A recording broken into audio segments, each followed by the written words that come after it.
ว่างแล้วโสดอยู่บ่ผู้สาวนี่โสดอยากโสดอยู่เด้อเนาะ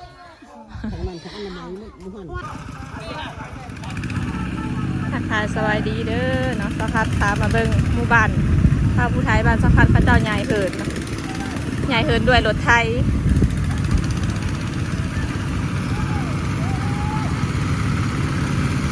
เหินล่างมันใหญ่ใหญ่ด้วยรถไทยเอา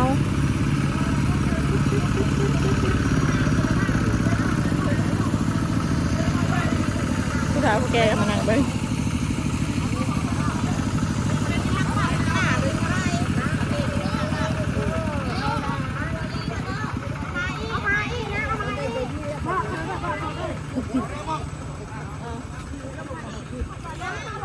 อีกพวกเขาก็ไทยอันนี้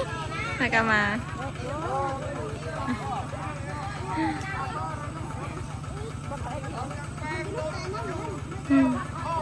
โอ้เบิ่งผู้สาวงามสาวพัดพาไปเบิ่งผู้สาวงามเนี่ยขายสาวดาวผู้งามๆนี่นะนี่มันเทเลยนะขาวอยู่หน้าเพื่อนทางก็กินข้าวแล้วกำลังป้อนข้าวอุ้มมาเลยจังมึงมันจะไปทาง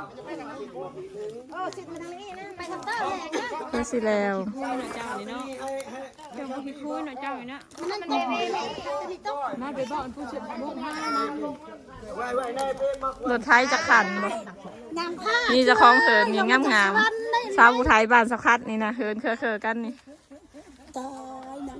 น้องดาวเนาะเคยอันส่อง YouTube ผีอันเน่ออนทัวร์อยู่นะเห็นนั่นผีอันเน่มาถ่ายพากันลงเซจักอันหลุดจะขันหลุดคาเซิงมีที่3 คัน3 คัน3-4ทางล่างคันหนึ่งนี่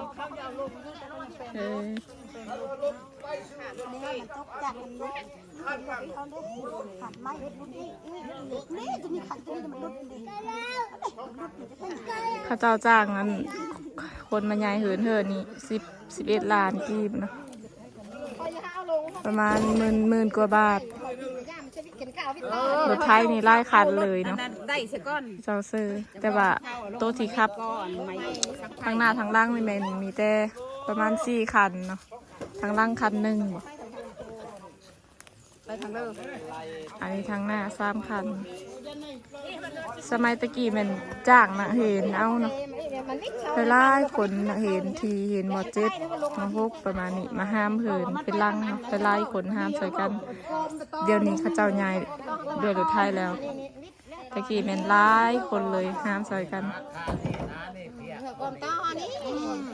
แม่ละต่อเนี่ยมันขับไม่ได้เลย นี่แต่ว่ามันถอยรถทันวิทย์ได้ยุคขันกับขับก้นออกหมดเหินนั้นน้องดาวนี่ต้มเหล้านำเนาะพาไปเบิ่งได้ว่าต้มเหล้าต้มบ่มื้อนี้ไม่ได้ต้มนึงมื้อนี้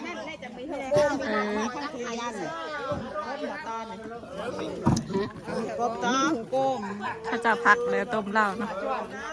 มีเป็นบางมือต้มเหล้าก็ได้เหล้าเบิดแตกเบิดเลยก็หยุดต้มเป็นลังหมักใหญ่เลยนะ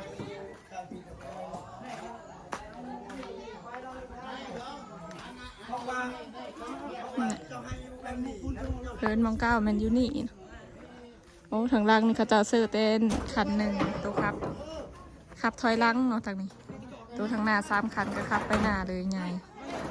เดิน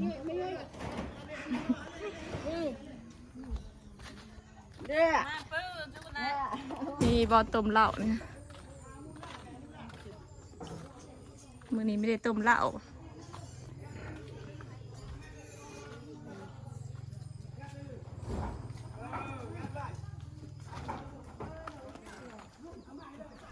ป้าเถิดเราก็ไล่เศร้าเติมเถิดลังหมักไง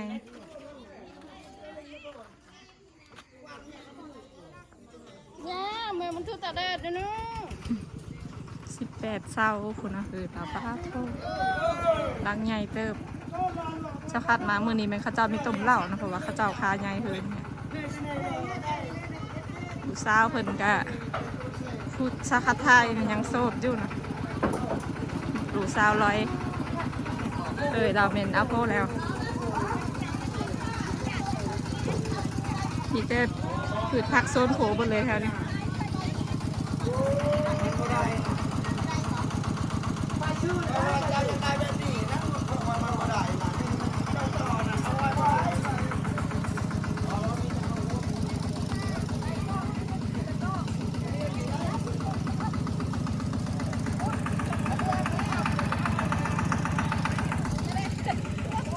ไปทางเลยบูปานโซนพักไปเลยเนาะข้าเจ้าเสื้อทางหน้า3 คันแล้วก็ขับไปขับเดินหน้าทางล่างคันหนึ่งขับถอยหลัง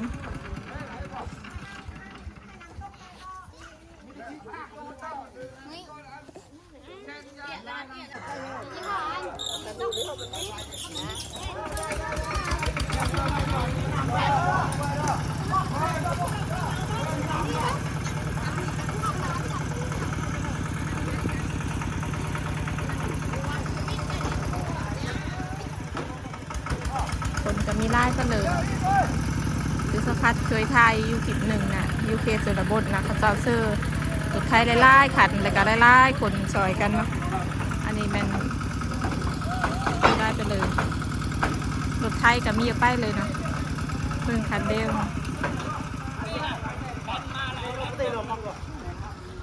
ก็สิใหญ่เฮ้ยเป็นรังกันไงยังไงทางล่างเหม็นครับถอยหลัง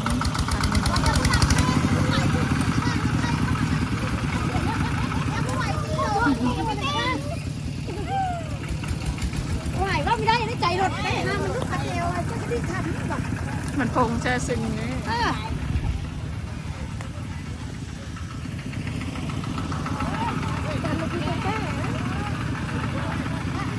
แต่ยังรถไทยนั่นแหละ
เก่าปิดหน้า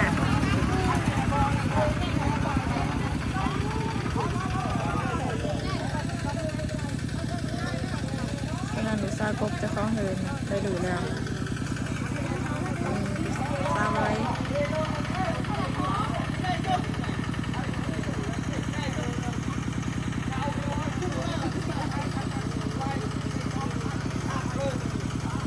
สาเหตุที่พระเจ้าใหญ่เหินก็ย้อนว่าเหินคือ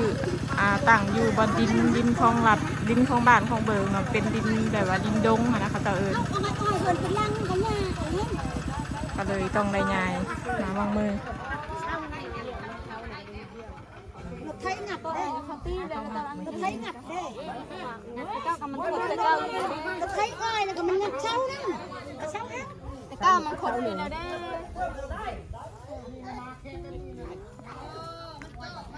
เบิ่งมันพูดน้ำรักมันจะวางคู่เขาไม่วางเบิ่งทางนั้นทันเขาขึ้นเข่าไปคุดเข้าแล้วมันนั่นไปก้นเม็ดแล้วเจ้านี่ยุติธรรมมันไปก้นเม็ดไปคุดเข้าแล้วมันนั่นมันตาได้ตาหลมมันใหญ่ไว้ถือหลบบ้านอันได้อันนั้นบ้านได้เดินเลยผมไม่ได้เดินเห็นบ้านบ้าตัดมดอันโมนี่นี่จะเป็นเดินอีฉันไม่ได้พุ่นอันพี่เข้าเลยว่าพุ่นเลยว่านั่นนะเข้านี่สัมผัสจะคล้องเข้านี่ตั้งหุ่นเป็นอะไรคือได้ยายเหินสิว่านั่นเลยดินหอนมันอยู่ข้างล่างยายลงมาลุมเนาะ ว่างแล้ว โสดอยู่บอกผู้สาวนี่อยากโสดอยู่เด้อเนาะ ทั้งนั้นทั้งอนามัยมันหัน เพื่อนก็เคยกันกับเพื่อนสักพัก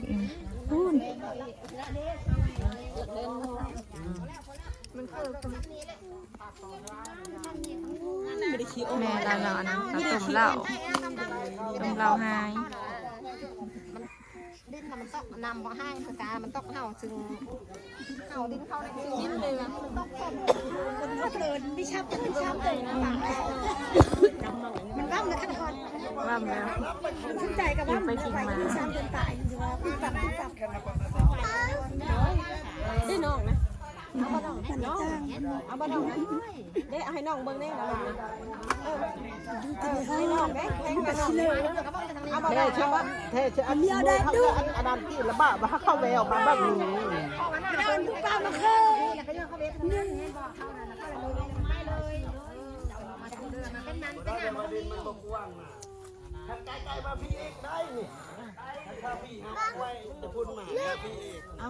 เดี๋ยวสิเลย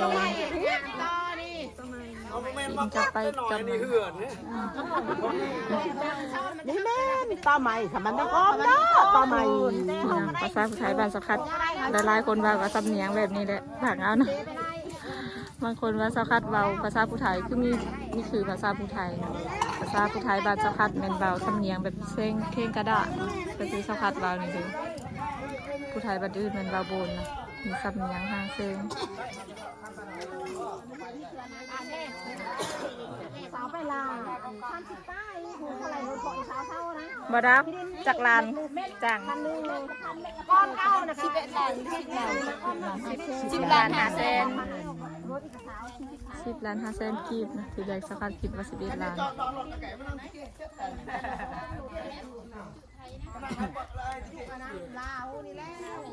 จูนั่นแหละ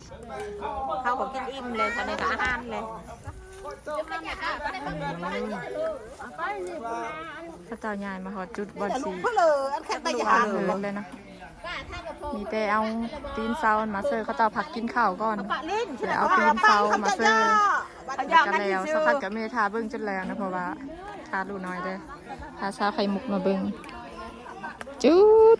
อยู่กันว่าไรกับปะกันนะอย่าไปทรมาน หอดจุดบอลสีดังเหินพวกนี้แหละใหญ่ลงมาเรื่อยๆคุณนะ แต่แล้วยังอยู่แต่มันแล้วตีนเซาเซอร์เขาเจ้าก็จ่างกัน10 ล้าน5 แสนกีบนะ ย่านมาฮอกได้แล้วอยู่ ไว้ ฝ่าย ใช้ เบิ่งกันลาดได้สักพัดกระสีไปเหินก่อนนะเหินสักพัดก็คือกันนี่แหละย่างมานะ